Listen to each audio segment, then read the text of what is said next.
We all wear masks, metaphorically speaking.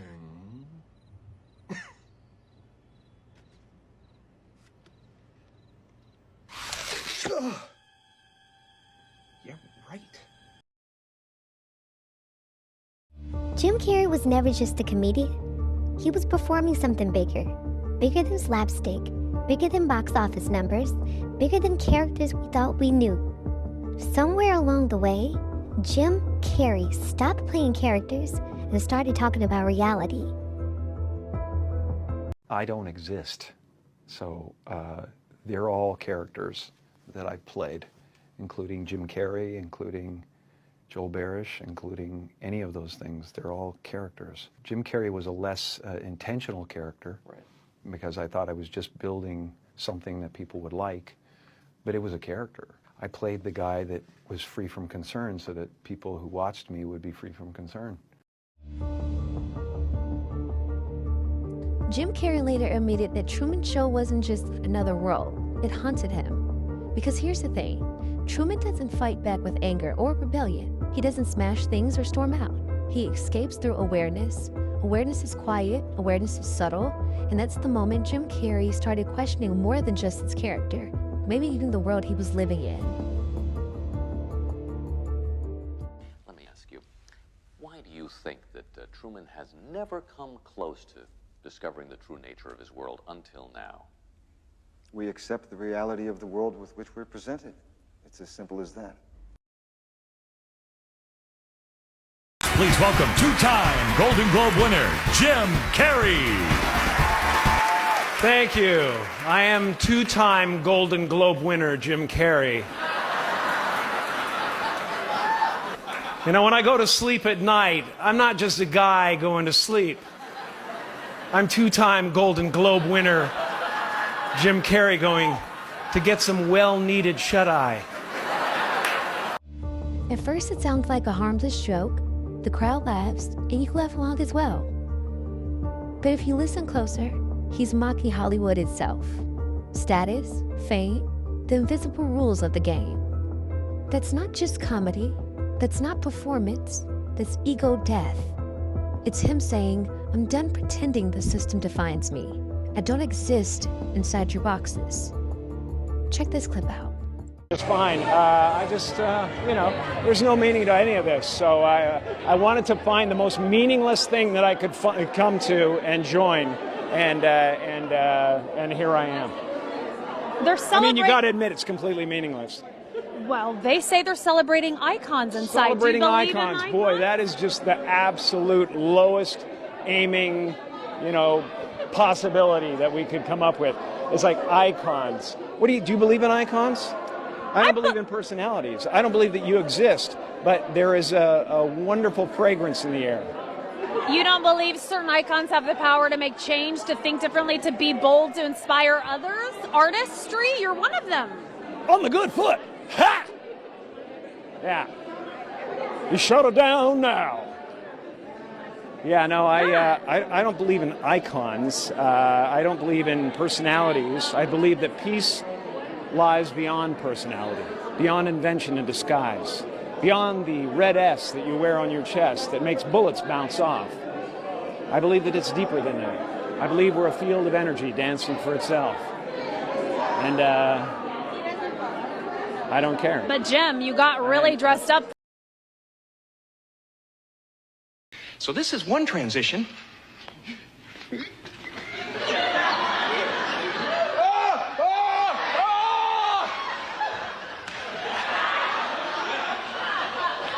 And this is another.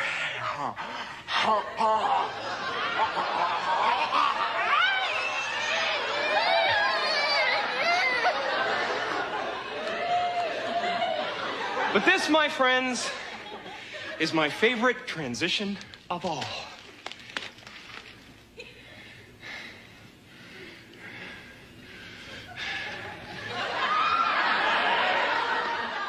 Wait till they get a load of me.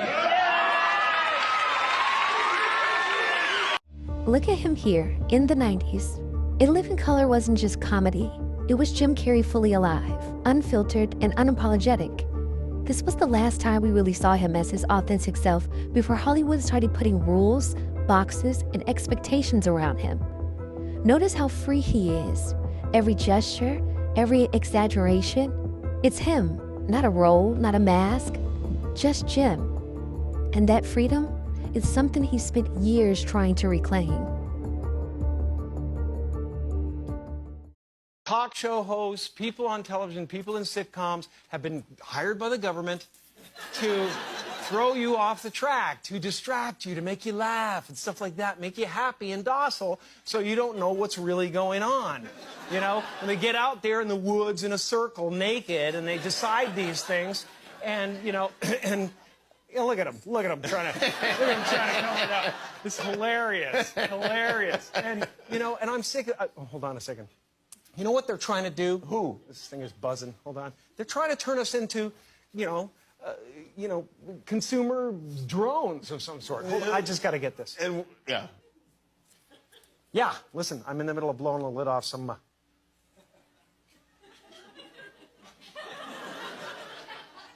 What happened? I'm sorry, Jimmy. I was temporarily interrupted by my iPhone 6 Plus.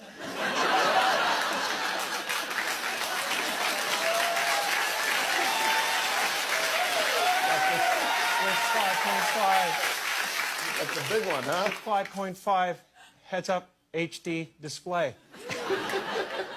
I think what I was really trying to say was I think people will enjoy Dumb and Dumber this weekend. And that is what I thought you were about to say. They should all go to the theater. They should all go to the theater tomorrow and see it. Because we could use a good laugh. Ha, ha, ha, ha, ha.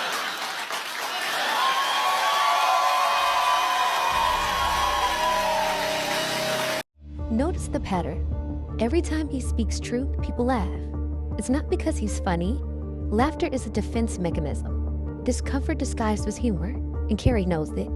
He's staring straight at the machinery and pointing it out, and the room doesn't know how to handle it.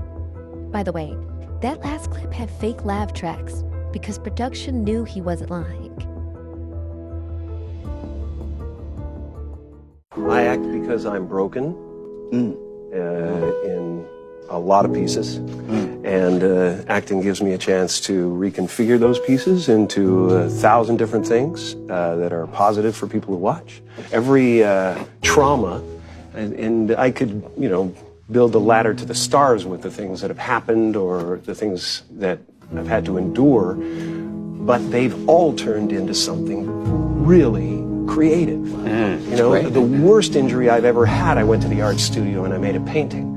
You know, and I sat there and I went, I wish people could be here to see what that process is, what happens to an artist when they get hurt. You know, they don't try to lash out most of the time. They try to turn it into a bouquet of flowers. That's what I want to do. Hollywood thrives on symbols, rituals, and illusions. But Jim Carrey, he stepped away. He stopped playing the part they wanted him to play. He refused to worship the mask, and in doing so, he reclaimed himself. When your heart is in love, you're floating, weightless.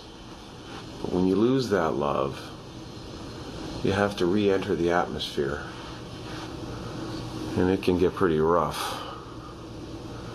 You're just bouncing off one molecule and onto the next, ripping through them at such a pace that they just ignite and explode until you find another heart that's doing the same thing, has landed and cooled, and then you start to float again.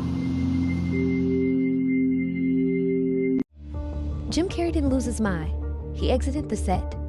And the scariest part of the Truman Show is not just that Truman was watched, it's that everyone else knew and they accepted it. Carrey showed us the same thing in real life. Awareness isn't enough for the crowd. They prefer the illusion. In case I don't see ya, good afternoon, good evening, and good night. Yeah.